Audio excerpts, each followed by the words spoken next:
Dunia inakwenda kasi, kila kukicha kunakuja teknolojia mpya. Dunia inapoelekea ni kupunguza kwa kiasi kikubwa matumizi ya fedha taslim, yani cash, kwa ajili ya malipo. Shirika la Reli Tanzania TRC kwa kushirikiana na Benki ya Biashara Tanzania TCB wameamua kutoacha nyuma abiria wa SGR ili waende sanjari na mwelekeo wa kidigitali katika dunia ya sasa. Abiria wa SGR anapatiwa fursa ya kufanya malipo ya tiketi ya safari kwa njia mbalimbali. Leo tuongelee hii njia ya kisasa zaidi ya kulipa kwa kutumia kadi ya kidigitali iliyoasisiwa na TRC na TCB. Hii ni kadi ya kisasa kabisa ambayo abiria ataweka fedha kupitia benki ya TCB na kumwezesha abiria kufanya malipo bila kutumia fedha taslimu, yani cash.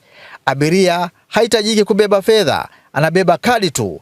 Anaweza kujipatia huduma ya ukataji wa tiketi kwa kadi hiyo katika benki ya TCB au anakwenda stesheni zetu ambapo pia kuna benki ya TCB. Mteja anaponunua tiketi ya SGR kwa kutumia kadi hii, anajipatia pointi, na anaponunua mara nyingi anapata pointi nyingi.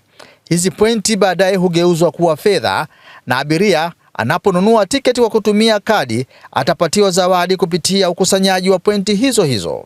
Huduma hii ya kujipatia tiketi kwa kutumia kadi, ukusanyaji wa pointi na kugeuzwa fedha na mwisho kujipatia zawadi, kunamhakikishia abiria kujipatia thamani zaidi ya safari yake.